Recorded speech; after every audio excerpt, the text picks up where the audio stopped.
Do you know about the Yankees bats? I guess why would you? Not since Yankees COVID happened.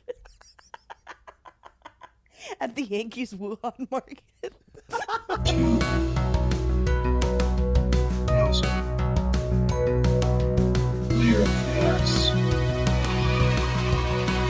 All those years ago, when Aaron Judge ate that bat at Wuhan market, it was over for everyone. That's why he threw that game.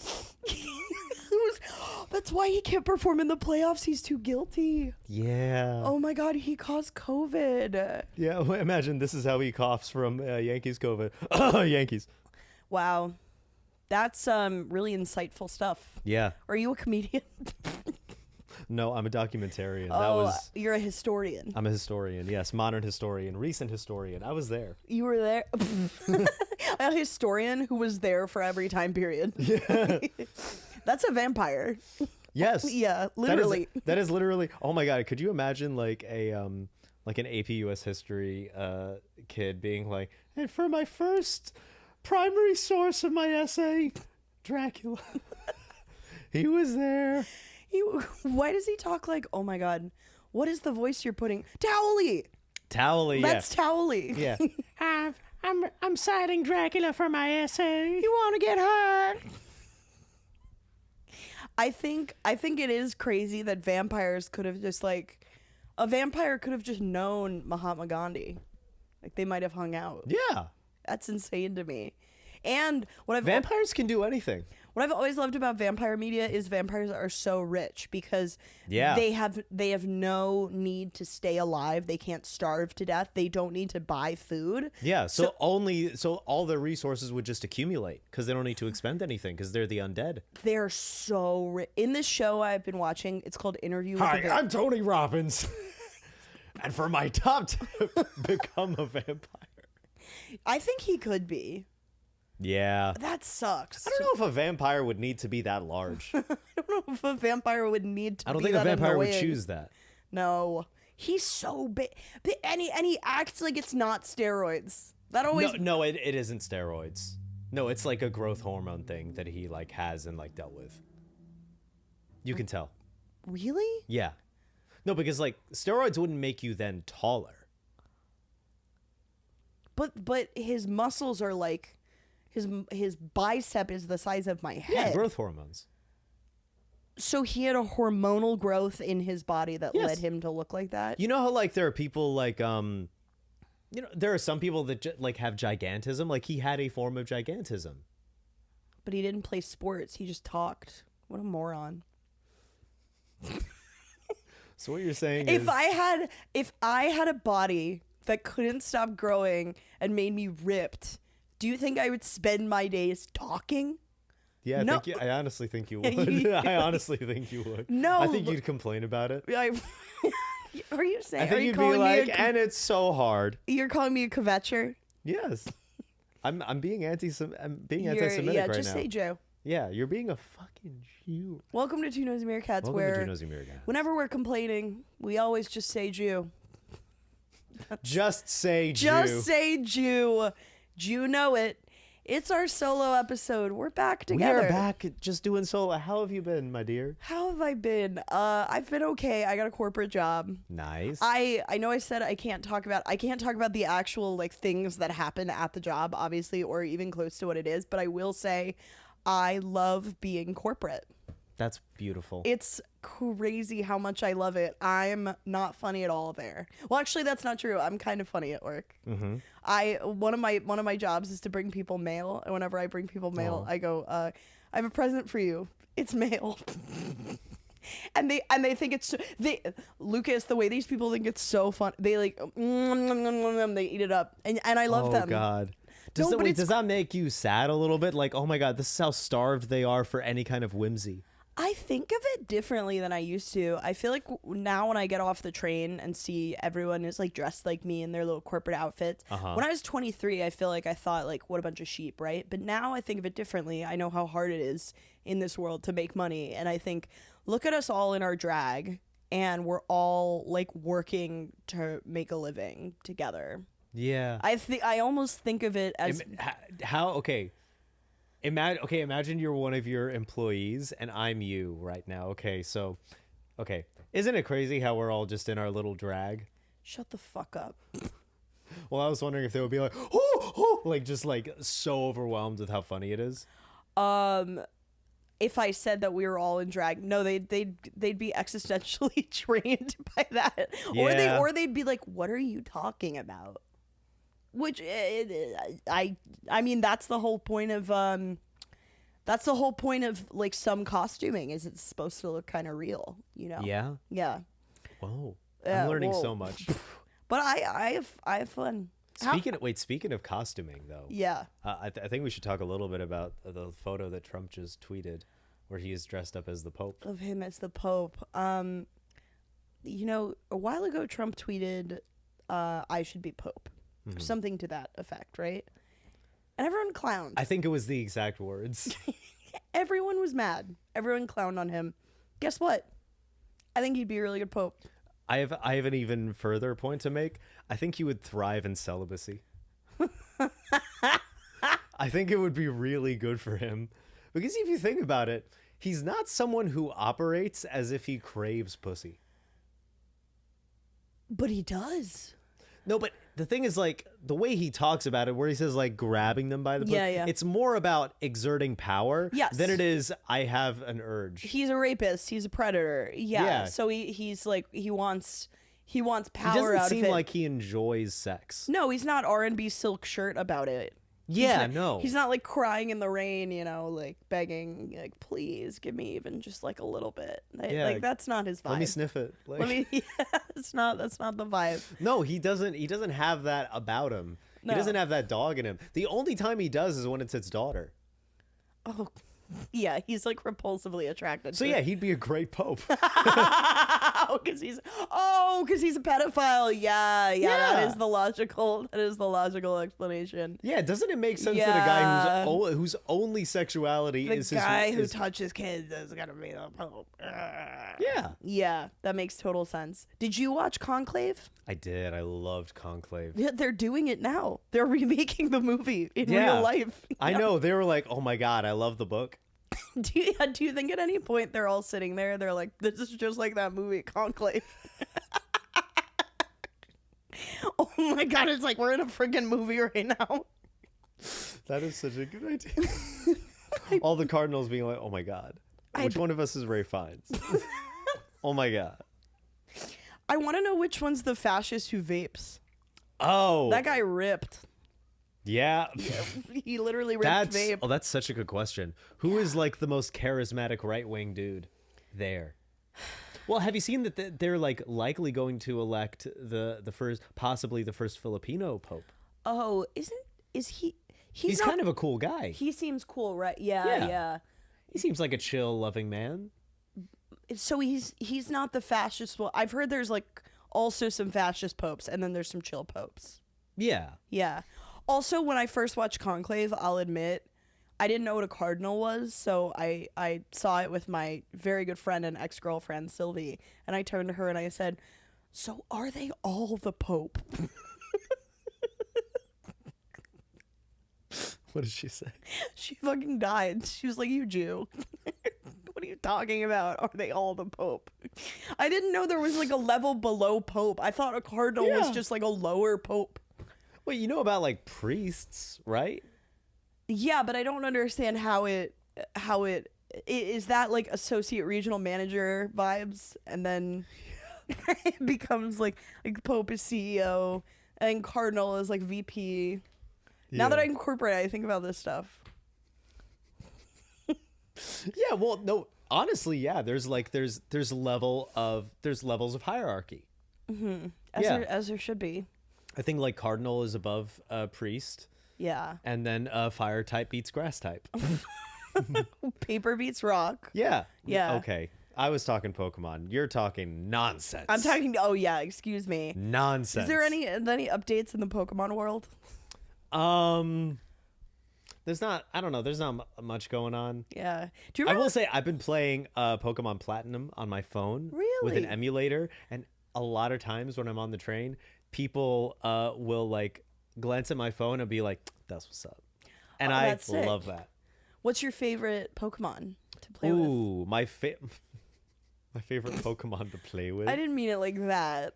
What's your favorite What's your- Pokemon to play with? What's the best one to play with? I hate the eye contact on that. Well, My favorite Tell Pokemon is mommy. Blaziken. Don't call yourself mommy. I'm getting hard.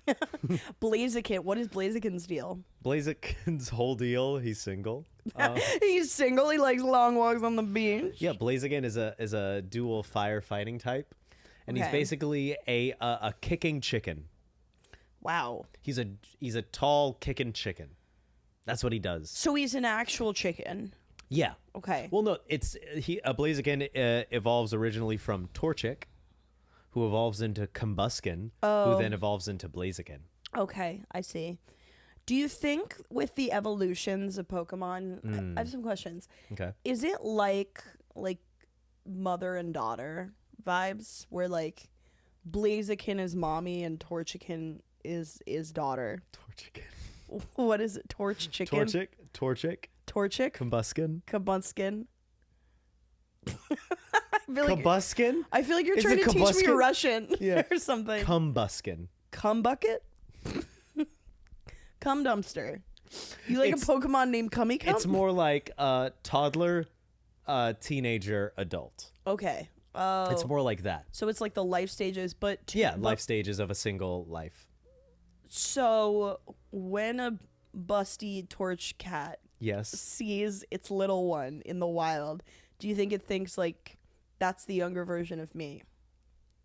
It's a good question because Yeah. this is the awful part of it is that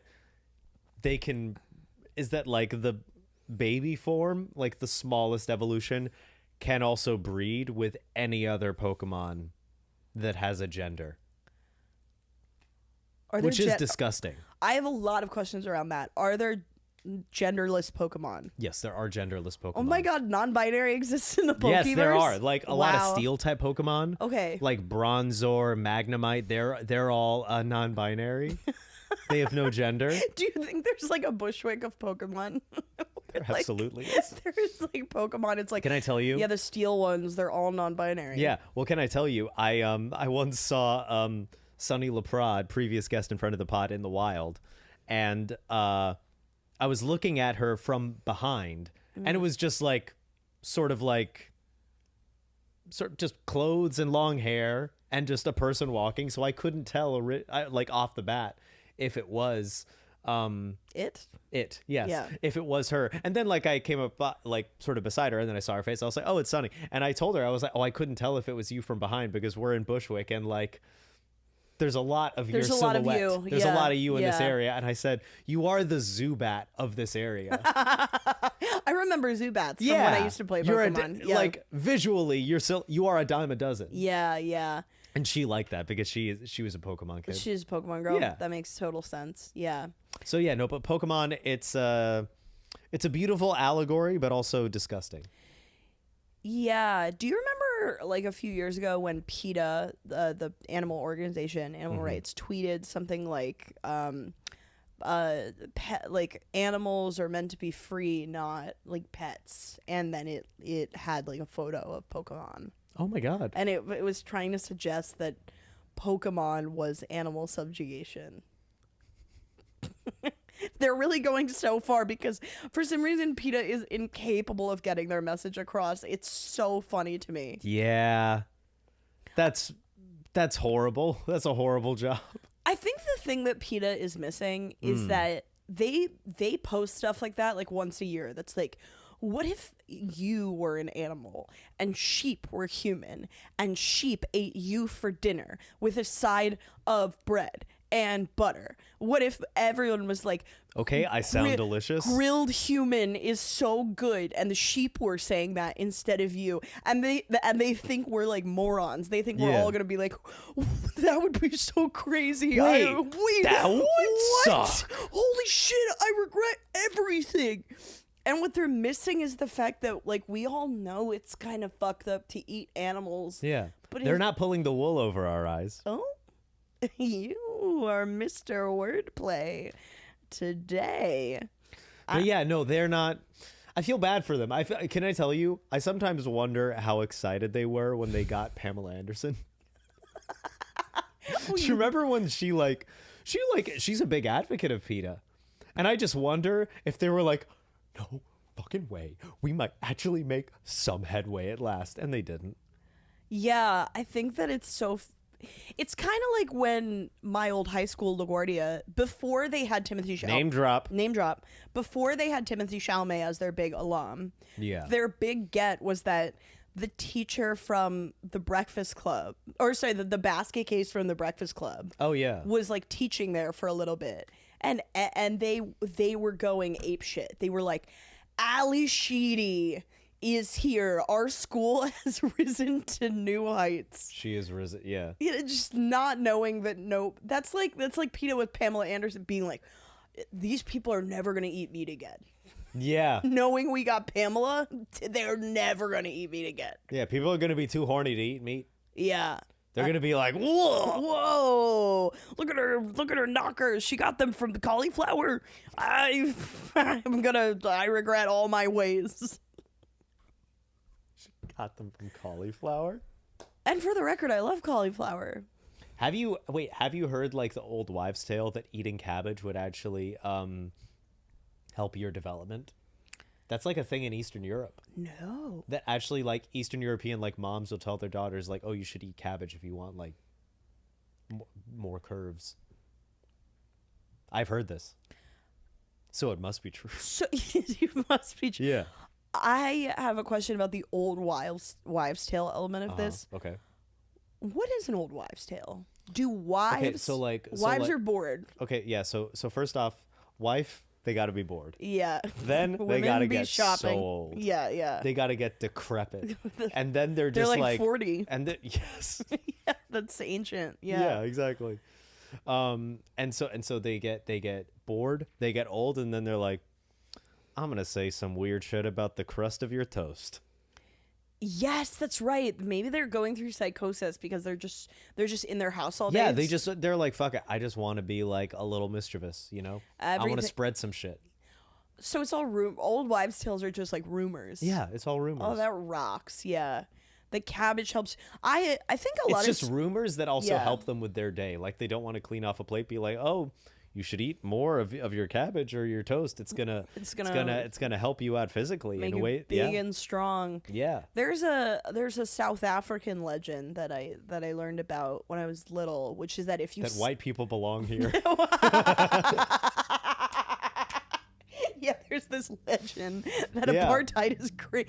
By the way, I put this on Threads, but I've always laughed that people get mad at me for where my mom is from. Yeah, it's your fault. I know.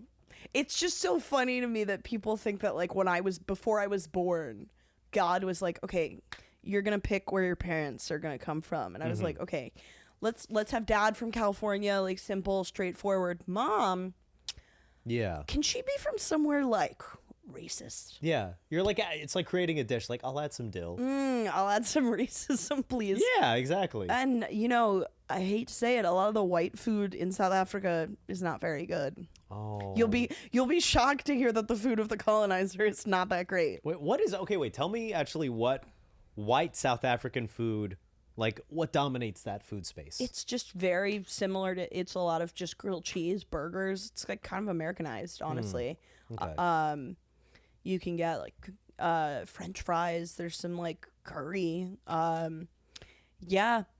I think the when I go to Cape Town, I like, there's a place that's actually Moroccan, because there's a lot of just like globalization. Yeah, sure. And they have these really good orange cookies that I really fuck with. Yeah. That so sounds that's usually lovely. what I do. But then usually I'm with my grandmother, so I just make food at home. Yeah. Yeah. Yeah. What sort of stuff do you... Wait, I've never actually... No, wait, I have. You're a very good cook, actually. Yes. Because I've been to your place a few times. You chef it up. I chef it up, yeah. Yeah. You don't get this body without cooking a little bit, honey. You know what I'm saying? And let me tell you, you can get this body with cooking a lot. Yeah, what are you cooking these days? Oh, I've been making so much kimchi. Interesting. Out of ramps that I picked upstate. Oh yeah, you're Do in you your wanna ramp try season. some? I would love to try some kimchi. Can Yeah. I bring you some for you to Sure, try? Hold on, let me, absolutely. because I'll vamp. I've been doing a great job. Kimchi discourse. Okay. What is meant to be inside of kimchi? Can anything be kimchi if it tastes like it? Can you be kimchi if your name isn't Kim? Are you dead? Are you old? Let's talk about politics. No, Lucas, you're not going to cut around this. These are my honest thoughts. Okay. Sunshine on your skin is ableist. What if you don't have skin? You can cut around this. I will. Great. I'll just go home. Ooh, give me a little bit of that kimchi. What if I did like a mukbang and like rammed my face into it? Yeah. Let's see these goods.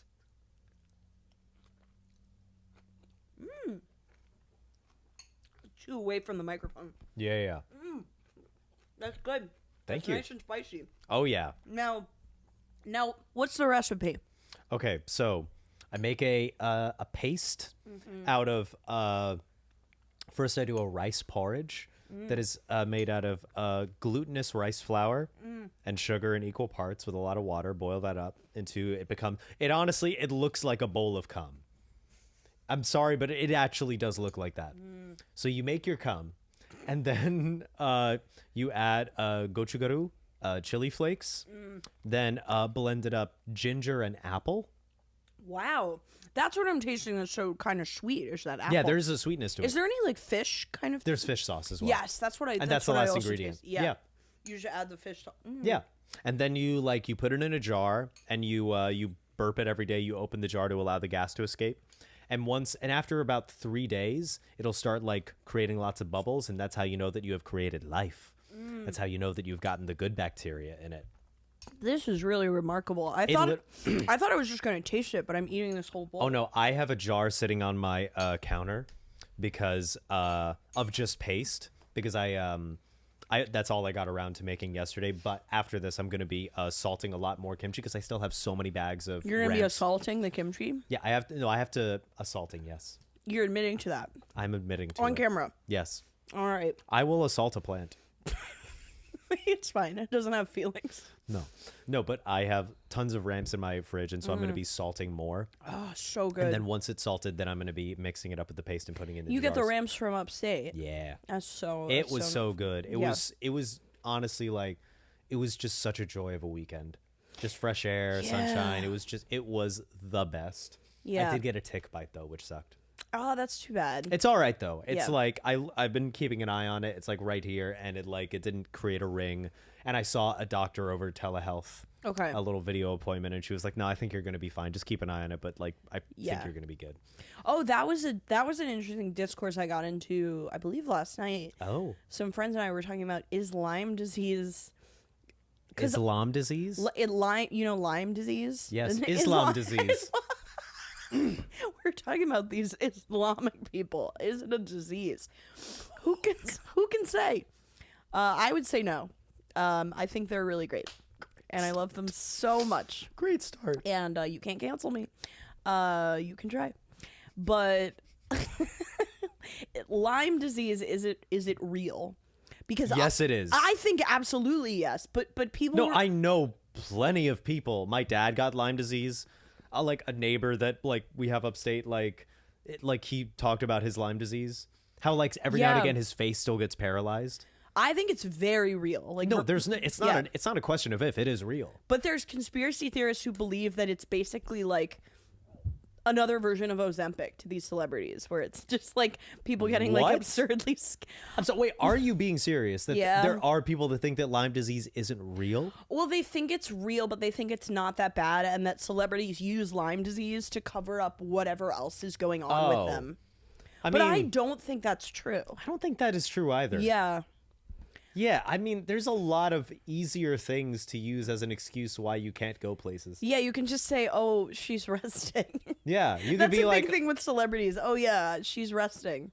yeah, you could be like, "I'm sorry, I hate you." Just like, As a celebrity, can you say that? yeah, I can say that. As a celebrity, As a celebrity, as a celebrity. I can say that I hate people. Well, as a minor public figure, I can say it. I can say it too.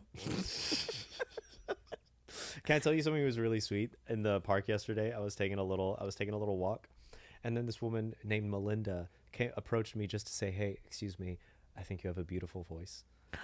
It was so lovely. Wow. And she was like, "Yeah, I think that you're incredible. I think you're a wonderful person. I think you're very clever, very funny." But I had to say that. It was so nice. Wow. It Wait, was so was it nice. because you were yakking in the park, or she? Yeah, just... I was going ha. I was yelling. You were doing opera. I was doing opera in the park. La la la la la la la.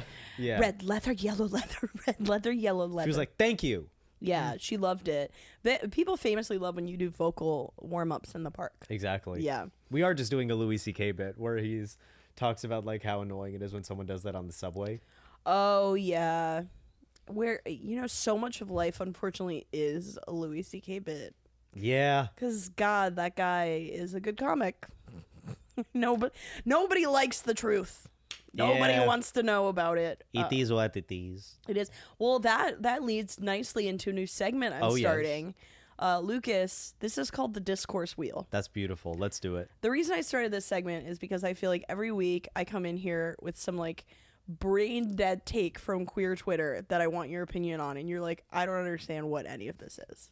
Yes. But I figured that today, why don't we present these statements as neutral facts, and then, much like a debate team, one of us has to argue for or against. Okay, let's do it. So I'm going to scroll.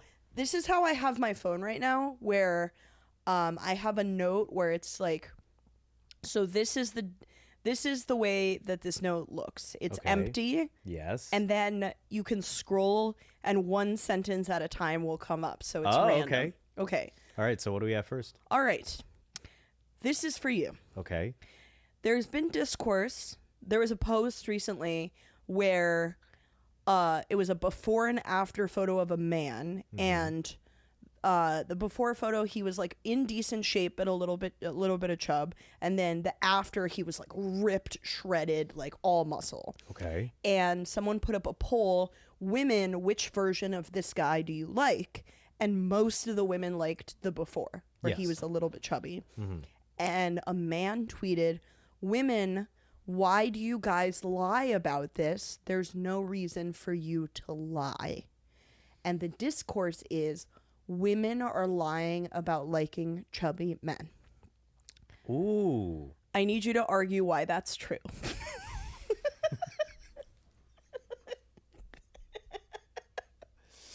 All right, women be lying. So here's the thing about women that you need to know. There are some trick ass hoes. They be lying in the streets. They be lying in the home, and so they see a chubby guy and they're like, "I'm gonna gaslight the world about this," and that's because women are the devil. You see, if you read the Bible, you will know that the snake whispered to Eve first. It's because real recognize real, liar recognize liar. Devilish tendency recognize devilish tendency. Women suck. Preach Women it. are lying. This is only exhibit C in a long exhibition of the devilry of the vaginal people. Okay, turf. I was thinking, Some trick-ass hoes are trans women. I was thinking, what's the craziest adjective? And that's what I arrived on. I was like, I'm not sure I like that, but it is what came out of my mouth. Wait, I just thought of a new political perspective. Someone who hates women but is trans inclusive. Yes. Yeah. No, that's a good thing. Not all lying ass bitches have vaginas. Yeah, put an X in that women. Okay, you scroll for me. Okay. Even though I wrote these, they'll still be random, so I still won't totally know which one I'm getting. Okay. Oh, okay. This is a good one for you. Okay. I want you to argue in favor of the motion that bisexuality and pansexuality are the same. Look, we're all human here, and we so much of us is the same as each other. You know, in a way, I'm the same as Lukas, and he is the same. Describe the ways in which we are the same. We're both people. We're both on this podcast. We're both queer in our own way. And in a way, yeah, I there's think a lot of ways that you're including under that umbrella, including not. I think bisexuals and pansexuals are the same because they both love music. They both love art. They love to create. They love getting their hair cut. They love polyamory. Oh, wait, hold on. So if you see the haircuts, I don't know how much joy they're taking in them. Lucas, this is serious stuff. Okay. I'm sorry. Okay. But you're right. They're taking as much joy as is commensurate for their sexuality. Do you think barbers hate the gay community? Based on what they give them? And all of the gay community, I feel like all the queers who get those haircuts, like they're the same generation that's like too anxious to make a phone call, so they're like, yeah, they get the haircuts and they're like, this looks awesome. The one side is like this long, the other side is in a mullet, and they're like, I love it, and then they just like learn to like it. All of them, because they're all the same. But I don't mean that derisively. I mean because we're all the same. Bisexuals and pansexuals both love sports. They both love cooking. They both love love. And in that way, they're the same.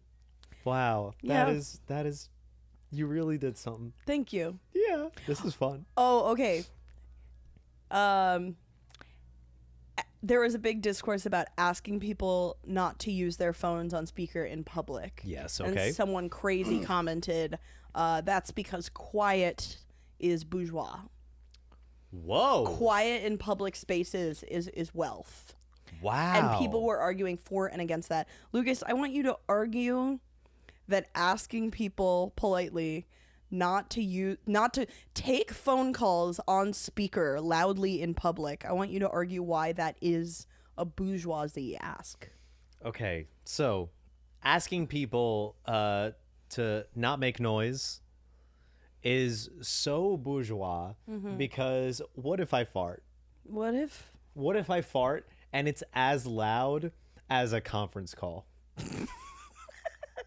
What if I do that? What if you fart into your conference call? Exactly. Yeah. Why are you limiting me? So true. As a man of color. No, I'm not going to do that. No, I take that. No, I'm not playing that card. That's not the point of You this. save the race card for very specific. You got to save it for very specific things. Yeah, like for no, example, if you were on speakerphone outside. Yeah. Yeah, no. Okay, so no, but you got to understand that what is noisy to one group of people is basically silent to another. And it's also if you're in the subway, the wheels are clacking on the tracks and someone is already yelling. Yeah.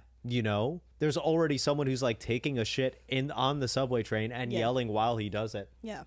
You're adding a drop to the ocean. Totally. With a speakerphone call, Yeah. And it's also like, I want to hear about your drama. I want to talk. I want to get in on the conversation. So what you're saying is, if you ask someone to get rid of their speakerphone call, you're also saying that you don't want to connect. That's really true. What about wanting to hear other people's conversations? I want Exactly. to. You're basically saying that you don't have interest in your fellow man, your fellow citizen. You're not interested in taking taking a pulse of the heartbeat of the city. Totally. Yeah, you're right. know? It's the same as saying you hate the churro lady. Yes. Yeah. The same as saying you hate the Showtime guys. Even you if hate it's Bodega because she Cats. beat you in chess. Yeah. You hate the guys who play chess. You hate dollar slices. If you hate people talking on their phones, you hate New York City. Yeah. It's also, if you don't want to listen to people on their speakerphones, here's an idea. Go home. Wow. Don't go to work. This is Go pretty broke. convincing. This is pretty convincing. And then get this. And so, like, first you go home, you never leave your home again, where you never have to deal with speakerphone conversations. But then you don't work anymore, so you lose all your money. You become homeless, and then you get to hear everything. even the walls talking. Yeah. You hear that. This is a great plan. This is great. When I was in college, I used to go to this gym that was like, it was a public gym. It was like $25 a year, but you would imagine the clientele. So I walked in and like there was a woman who she was there like every day, all the time, and she used to make really loud speakerphone calls to her mom. And at first it annoyed me, but then I started to be like, girl, what are you talking about with her? And it was a lot of like, they would really fight. And then afterwards she'd hang up and she'd pump iron. She'd be like, I don't want to be like my mother. She would like bench. That's awesome. Well, she was getting fired up. Oh my God. That was her warm up. It rocked. Yeah. Shout out to Jesse. Jesse, we miss you every day. Can I tell you? I remember my one experience of getting close to jury duty, where I was just called up, but then I was let go same day, and I didn't have a case or anything. But while I was just in the waiting room, just like waiting for something to happen, there was a woman who was also there, but she was a lawyer, just separately, just completely independently, was called in by the city for jury duty potentially, and she was on the phone talking to another lawyer about how she was dealing with a divorce case where the husband just like abandoned the children at many places across the city and was just the most negligent parent in the world. And I was like, this rocks. Yeah, it's kind of fun to listen to that stuff. I was like, this is horrible. I would hate to be the two children of this man. Yeah. But great to listen to. Yeah. Great little bit of free radio for the day. Yeah. And bourgeoisie to not listen. Yes. Yeah. Exactly. Yeah. Completely agree. Exactly. It's also not safe. It's also not safe to turn yourself off from listening to the world around you. Totally, because there could be a gun. You can't ask the world to be your noise-canceling headphones. Get a pair yourself. Preach, preach, preach, girl. Should we do a couple more? Let's do a couple more. Okay. All right. Let's see what we got. Okay. I want you to argue against the motion that people should enjoy things even if they are bad. Nobody should enjoy anything ever, even if it's good. Really? Yeah. Because Why is enjoying things bad? Because to experience joy is wrong. Mm-hmm. It's like being gay. It's too indulgent. It's too delicious. Well, gay means being happy. So really, it's kind of one and the same. Can't have it. Shouldn't be happy at all. People shouldn't enjoy things even if they're bad. Or if they're bad. Yeah, I think sometimes when people experience too much joy, it's annoying. You know. Yeah. You walk in somewhere, everyone's like, I love that show. And you didn't like it, you're in a bad mood. What do you want to do? You want to kill those people. You think that they're, you feel misunderstood. Yeah. You feel alone. You're like, wait, you like it? Like, you sit there in your own head thinking, I don't sit in here. I sit in your head. You sit in my, we're both sitting in my head and we're thinking, I don't really resonate with the show Friends, actually, but it seems like other people enjoy it. And so therefore, there's something wrong with me. Yeah. And in order to mitigate that, I think no one should ever enjoy anything so that we're all on an equal playing field. So that I never have to feel like I'm missing something in the culture. Everyone should hate Friends is what you're saying. Should hate the show Friends. And oh my God, and then that creates unity in the world because we can all stand together in our hatred of all media. That's lovely. Yeah, I think we can build an army. That is a beautiful thing. I think there is a genuine argument to be had for people shouldn't enjoy stuff that's bad. it's not an argument I hold personally, but if I were to argue it, I would say that the other side is that to take away critique or the ability to critique like in a free way makes our society more accepting of slop, which hurts artists because then AI can just make that. Which is already what's happening. Like already people like hate watching stuff makes it so that it's like if we know we're going to get eyes on, if I'm Netflix and I know I'm going to get eyes on a project through people thinking it's bad, then I'm going to just continue to create things that are bad. And to create things that are bad, I don't need writers. I can use ChatGPT. Good. I personally don't agree because I think that the best shows to hate watch are the shows that have a human element of fun. Think about Emily in Paris. Emily in Paris is written by human beings who just happen to be writing a crazy show. And it's so clear. I wish that it was a satire. I think you can read it as a satire and it becomes a better show. It's an amazing satire. It's so I think Emily in Paris is genuinely so good. Yeah, well, I started watching it last summer with you. Yeah, I know. And I loved it. I remember. I loved it. Yeah. That was a really fun fringe watch. Yeah. I do remember when we finally a little illegal talk, but when we finally got some weed. Yeah. And it was just yeah, just sitting there smoking some weed, watching Emily in Paris. That was honestly an amazing night. It was such a relief as well. It was it's like the first ice cold lemonade on a hot summer day. Oh, I know. That's what it was. It really was just so nice. Can I tell you a real thing I did? I had No. Well, all right, I'll tell you a lie. I was having a bad night and I was like, I don't like my body right now. Maybe I should sign up for Ozempic. So I went on hers and I filled out the tons and tons of paperwork they have to see if you qualify. And I was 30 minutes in or something because they make you fill out so much paperwork. And it looked like I was going to maybe get approved. And then there was a page that said, it's not recommended for you to use a semaglutide and smoke marijuana. And because it works against it? Because isn't that what Tracy Morgan did? He was like, I ate my way through it. He did.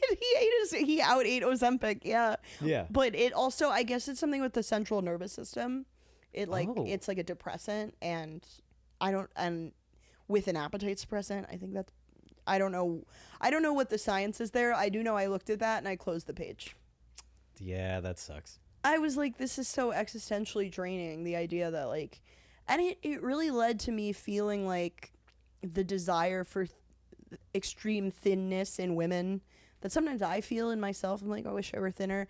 It often comes from this desire to have less fun. It's like if you're pursuing thinness, I mean, thinness is not anything exciting. It's not. I can confirm. It's Lucas, if I had your body, I'd be unstoppable, though, I will say. Do you have any idea how many women have told that to me? Do you know how many times women have been like, oh my God, what I would do, the things I could do with your body? I'm like, there's other stuff that comes with this body that you wouldn't like. Yeah, that's namely true. testicles. Oh yeah, that's such a contrary to popular belief. Contrary to popular belief, you'd have this body and have testicles. Yeah, you would. It comes with testicles. This body. That's all right. I won't buy your body online. Yeah. All right, give me one more. Give me one more. Okay. Okay. Oh, and this is the one that we've missed. Okay. Oh yes. 100 men could defeat one gorilla. Argue either side. Okay. 100 men could defeat one gorilla very easily, because all they would have to do, genuinely, is basically just fall on top of it. Just basically create a mountain of people on top of it. You would subdue the gorilla. Or one Gabby. Yeah, I'll just fall on there. I can't take Ozempic because what's going to happen to the gorillas?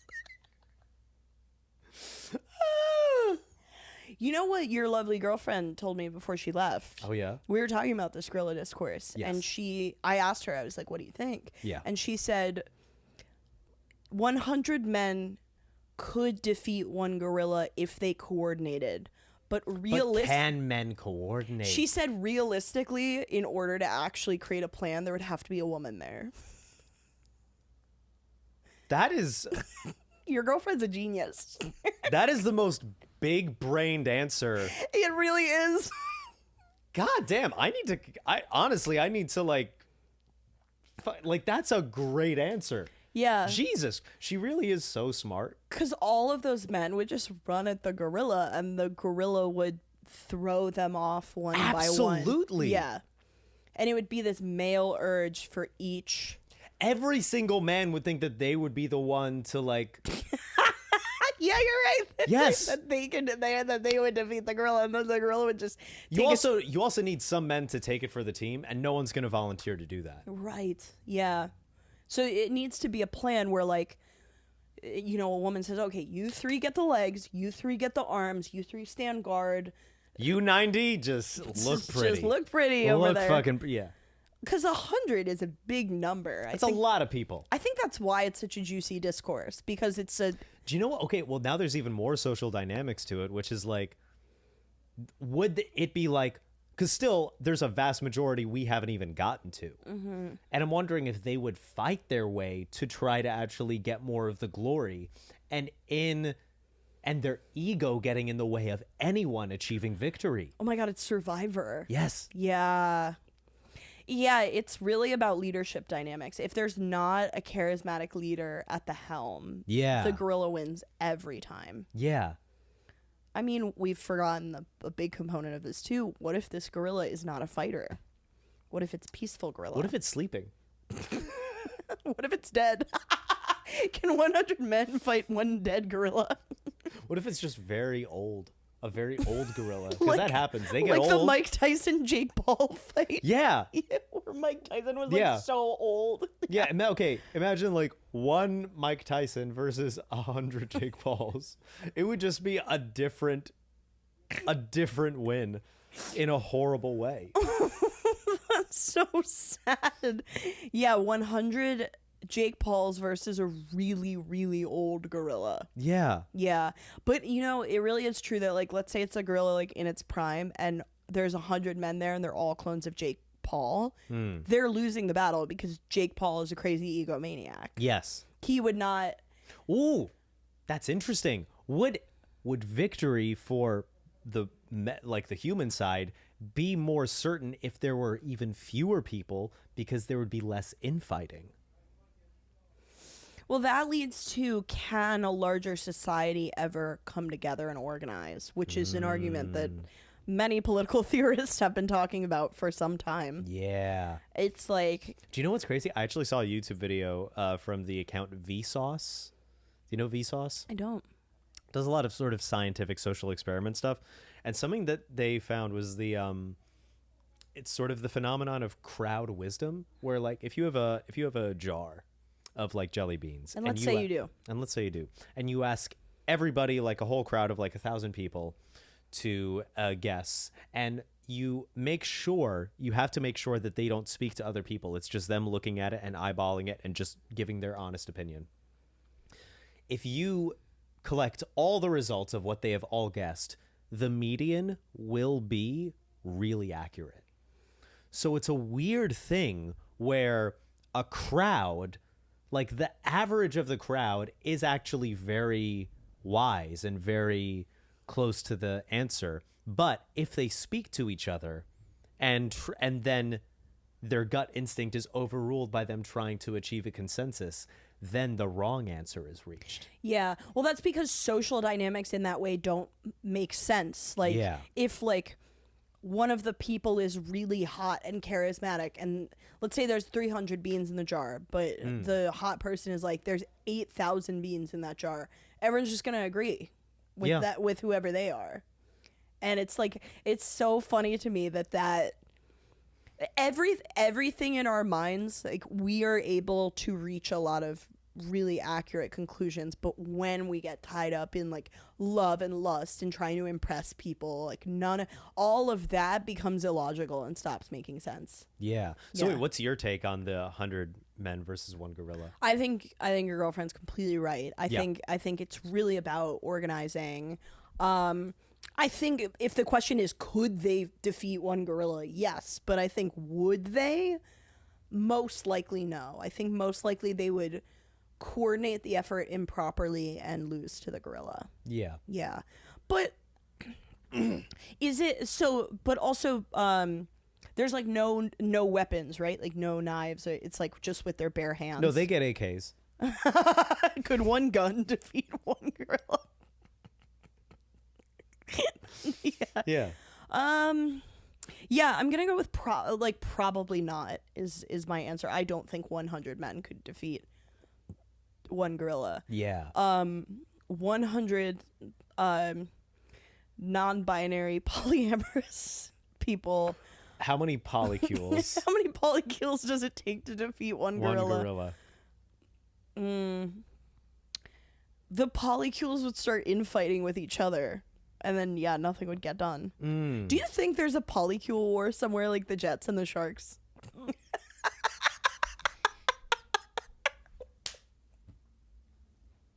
Like, there has to be, right?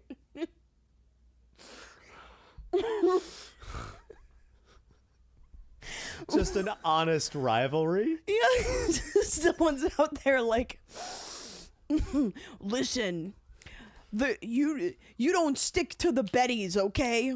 The Bettys. You come over here. And To you the Skylers. To the Skylers. No, it's the Kais and the Skylers. The Kais and the Skylers, You don't go to the Kais. When you're a Skylar, you're a Skylar all the way. And then Skylar and Kai fall in love and pandemonium ensues. Yeah. Oh my god, that's a great idea for a destroyed society. It's a great idea for a movie nobody would watch. It's a great idea for a movie that should never get made. It's like a right-wing fantasy of a movie. It's yeah. It's like, this is what happens. This is what they're doing to our beloved West Side Story. Oh my god. They made him poly. They made him poly. All right. Where are we on time? We are at 50 minutes in. Okay. Should we do some listener submissions? I say let's do that. All right, let's do it. Gonna have a short but sweet episode today, and then I hope We got some good listener submissions in, though. But yeah, Thank you very much we're gonna for really talk about collecting. these. We're gonna really dive in. Number 1. Hi, Meerkats. This is my first time actually doing one of these, despite being a regular listener. Hello to you, and thank you for writing in. They, them, am about to go into an early college program for my senior year in high school. Nice. And a lot of things are changing. The whole prospect of college is really scaring me right now, and I'm especially feeling anxious with the I'm especially feeling anxious with the amount of massive decisions that I need to make. What are some things that I should consider going into the next few years? What are some things that I should consider going into the next few years? And what advice/ideas do you have from your college experiences? Also, I would like to say thank you for putting this podcast out there. It has been a consistent vibe, and it always brightens my day if I'm feeling sad or lonely in my basement. I started having to go back and watch old episodes, and I'm going to get to them all eventually. I'm about a third of the way through. You're a sweetheart. Thank you for that. That Thank is so you for lovely. writing in. Thank you. Okay, so basically, going into your senior year, general advice going into college. First off, this is going to be, you're going to like come back on breaks, Thanksgiving and stuff, and you're going to see old high school friends, but really acknowledge that this is like the last year you're going to be around a lot of the people around you. Oh yeah, you're not gonna talk to like most of these people ever again. Which is going to be a great thing for a lot of people, but also a sad thing for some. So like, create good memories, create good experiences. Also, burn some bridges. Make sure you can find everyone on Instagram, because at some point they're gonna pop into your head, even if you didn't have like a good or bad relationship with them. At least that happens to me sometimes. I'll think like, whatever happened to that guy, even if I barely knew the person, and I'll like search them on Instagram. And half the time I find them, I'm like, oh, wow, that guy has 3 kids now. That's so cool. And the other half the time I can't find them, and I'm mad. It's going to be so weird when someone you went to high school with has twins. Yeah. That's a really weird one. Have you had that? I have. Yeah. It really weirded me out. Yeah. I also, there was someone who had a crush on me in middle school who I turned down, and then she became a mom. Right after in middle Teen school. pregnancy in high school. Oh. Which is just, it was, I don't remember in been high you. school, I was like, 100%, I could be a dad right now. Could have been you. No, but Yeah. it was, very, very weird. Very, very weird. Yeah. I think, you want to keep track of people a little, but also know that, like, in terms of your relationship with them, like, you don't really have to see It's them going to again. surprise you Yeah. how many people are going to be parents so soon. I know. Oh, yeah. That's going to be a really weird. I don't know where you are in the world. I'm guessing from the fact that you didn't bring it up that you're not in New York City. Yeah. That you're probably in an area where a lot of people are going to go into parenthood. Yeah. Yeah, people outside the city is like parent much younger. I think because here much else to do. here it's expensive too. Like Yeah. it's just really hard to parent a kid here when also like ice cream costs like $10, you know. Yeah, exactly. Inflation, you know. I would say also in terms of going into college, have the primary goal, like understand that college is hard and it's actual work, but have the goal, your primary goal be to find your people. Yes. You're a baby adult right now. Mm-hmm. That is the best analogy I was told when I started college. It was like, you're a baby adult. This is your first experiment and experience with this level of freedom. Yeah. So like, think of that cautiously, but also let that empower you and let that motivate you to try stuff. I think it's also good to acknowledge, and this is not something I really learned until I was 30, that it's okay to make mistakes. Yes. I think that was something that really I didn't learn for a long time. I thought that like making a mistake made you like an evil person. You know, I thought it was like a life ruining thing. And that everyone would remember every mistake I ever made. And then I realized, I'm like, it's cliche, but everyone does. Like most, it's very uncommon to get through a single day without making a mistake. In fact, yeah. It's all, yeah. Like I also, for a lot of my time, was worried about people remembering some odd thing I did or said, or just me being a kid, and at every single point, I was comforted by the fact and comforted by the reality that people are way too self-involved to ever remember that level of detail about you in the best way possible. Well, I will say I don't know that that's true because I do remember crazy mistakes my peers have made. But it doesn't make me... Don't go to high school with Gabby. Yes, but it doesn't make me hate them. I just remember it. Yeah, I do too. Of course, yeah. Yeah, I do. I think for the most part, people are too... I've definitely apologized to people for things, and they've been like, I don't remember that you did As have that. I, yeah. Yeah, and that's really freeing. But just know that there are other times where you think like, oh my God, no one's going to remember that I said that thing. And like everyone remembers and they talk about it in the group chat. And it doesn't matter. You're still a good person. Yeah. Yeah. Unless you're evil and I just don't know. Yeah, you could suck. Yeah. Think about that. Yeah, you suck. You might be terrible. You're evil. Yeah. Good luck, bitch. Bring up another one. Okay, I didn't mean that. I love you. I also didn't mean that. I meant it. Okay. Hello, Meerkats and potential guests. I've been struggling to maintain a healthy relationship with my own productivity. I am in classes from... Productivity, you said? Productivity, okay. Yeah. I'm in classes from 6:30 a.m. to 3:05 p.m. Jesus. Every weekday when I'm not at school. It feels like all I do is schoolwork. I really enjoy creating things and want to push myself for improvement. The problem is that when I get any time to rest, I feel like I need to be optimizing my productivity in all the areas that get neglected due to school: cleaning, drawing, crocheting, etc. This usually overwhelms me, and then I feel guilty for spending any time online or playing video games, even though I know that is a reward I only do occasionally. Do you have any tips for creating a healthy relationship with resting? Yes. My biggest tip, and it sounds so simple, but it's something that I didn't learn for so long. If you feel like you need to rest, you need to rest. Yeah.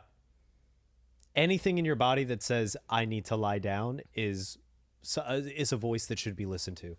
Yeah. It's like crazy how accurate it is, because then let's say you somehow find yourself with 6 hours of free time. if you feel like you're gonna like need that whole time for some kind of productivity, but your body is screaming, I need to rest, you might only sleep for 2 hours. And then you'll wake up feeling like, oh, I have the rest of this time to be productive. Yeah. But if you don't take those 2 hours, you're just gonna feel so miserable. Yeah. It's also that like I think that a lot of people have categorized the part of their brain that involves organization to like, oh, I need to use that for productivity. You should use that and give as much importance and scheduling to your relaxing time. You should treat that with as much importance because you need to be productive as much as you need to play, as much as you need to socialize, as much as you need to veg out. Yeah. These are all things the body needs. The body needs to create and produce as much as it needs to rest and relax and be recreational. These are all things the body and the soul needs. Yeah, I think, and also that's a fuck ass schedule. That is a lot. So like six, that's 9 hours a day. Oh my God. So wait, 9 times 5, that's 45 hours of class a week. Yeah, you're working like more than some people's full-time jobs. That's an incredible amount of schoolwork. Yeah. Does this person also have a job? No, I don't think so. Good. But even still, I mean, that's an insane amount of schoolwork. I am so sorry. That you are dealing with this. Yeah. I was talking to someone yesterday about how they feel like they turn their brain off when they play video games, and it's kind of like, but you don't, because in the video game you have missions. You know, you have things you need to do. As you guys know, I play this video game called Out of the Park Baseball, where I pretend to be a general manager of a team. And the way that it stresses me out, like the same way work does, is so funny to me. I got fired in the game. I love that. I was mismanaging the Kansas City Royals of 2004, and I got fired. That's so funny. Yeah. But it was a bad team. I got dealt a really bad hand. Oh, sure. Oh no, I was dealt a bad hand. There was nothing I could do. Oh. You try it. And you try managing all their egos. They email you. The players, they email you. They say things like, I'm not a backup catcher. And it's a game. And I'm like losing my mind being like, oh no. Do you have to respond? Is there like a little AI? No, you don't have to respond, thank God. But I can't be like, oh no, like David DeLucci's mad at me. You know. There's like 3 people listening to this podcast who would know who David DeLucci is. Yeah. Oh God. Okay. Let me pull up another. Okay. We got one more, I think. Okay.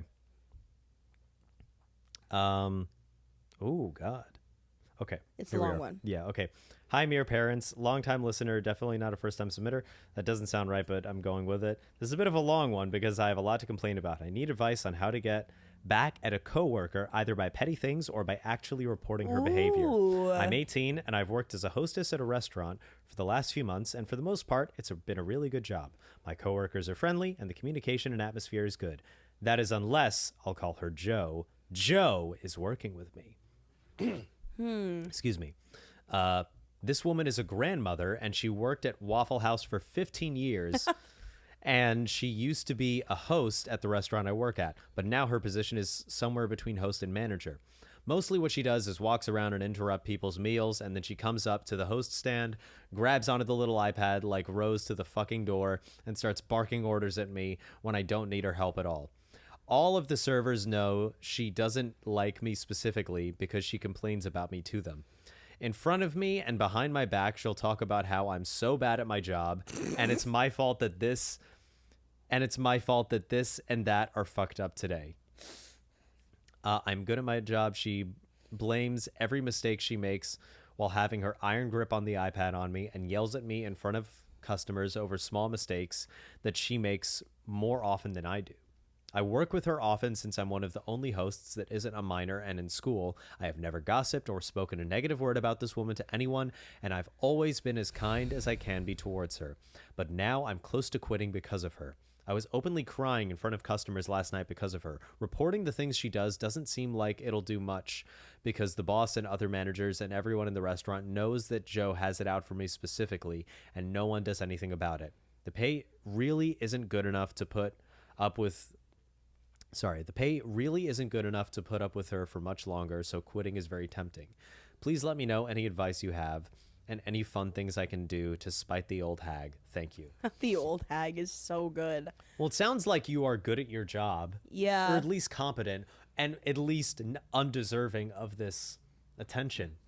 There is nothing crazier than like a fully middle-aged woman having beef with an 18-year-old, because that happened to me.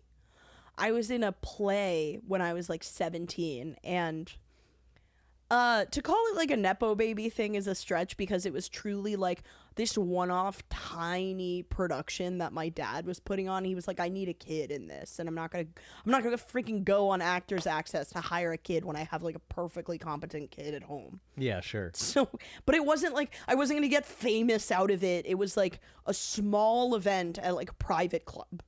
So like, it was this play I was in, and there was a woman there who was so angry about the nepotism of it all. I feel like I get it if it's like A24. Yeah. But for this, it was not commensurate with what was going on. Oh, no. And this woman, she wasn't even an actor in the production. She was like part of the theater company. And she would just keep making comments about, like, one time I wore a V-neck shirt, and she like openly told a woman next to her, like, some of us don't wear appropriate clothing to, and it was like perfectly appropriate. I just had boobs. Jesus. I know. And then Also about the director's daughter. yeah, so when the show came out, she created programs, and she said, okay, everyone has to send me a bio. It has to stop at 50 words. And I sent a bio. It turned out not only did it not have to stop at 50 words, like I was the only one who it was 50 words. She modified my bio. And at the end of my bio, she wrote, she has close ties to the director. And my dad never spoke to her again, because he was like, this is crazy. Like, why did you bully my daughter over nothing? But I think it's like, us women, we all want to pretend we're all so feminist and that we love each other so much. And for the most part, that's true.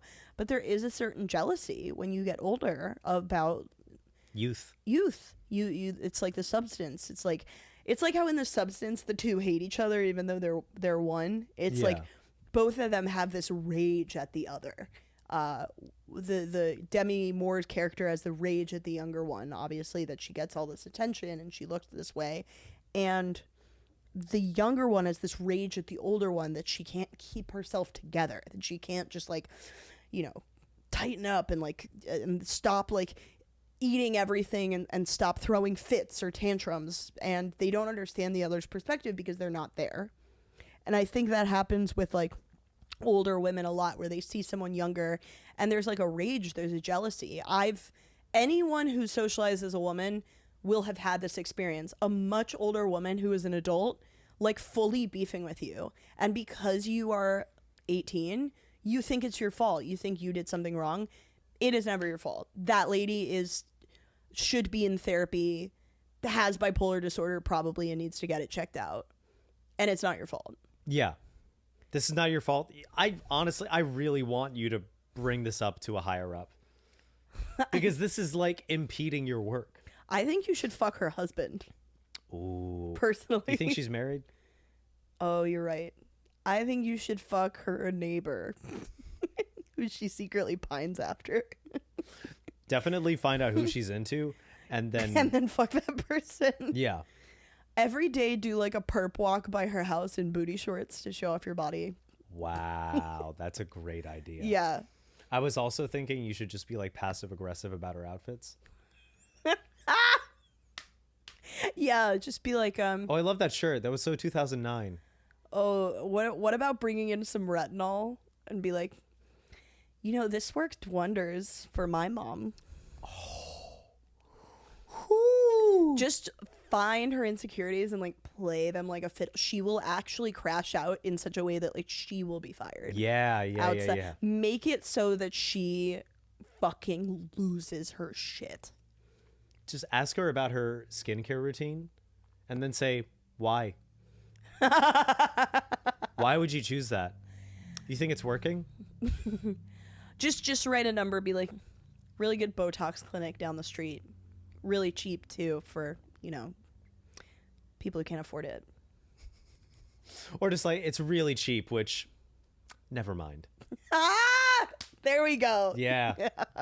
I'm telling you, I've got poison in me. You got gay guy urges. I've got poison. Yeah, This is gay guy speak. Yeah.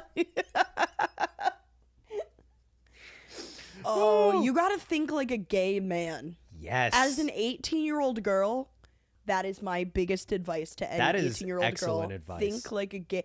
What would the most stereotypical, most like offensive depiction of a gay guy do?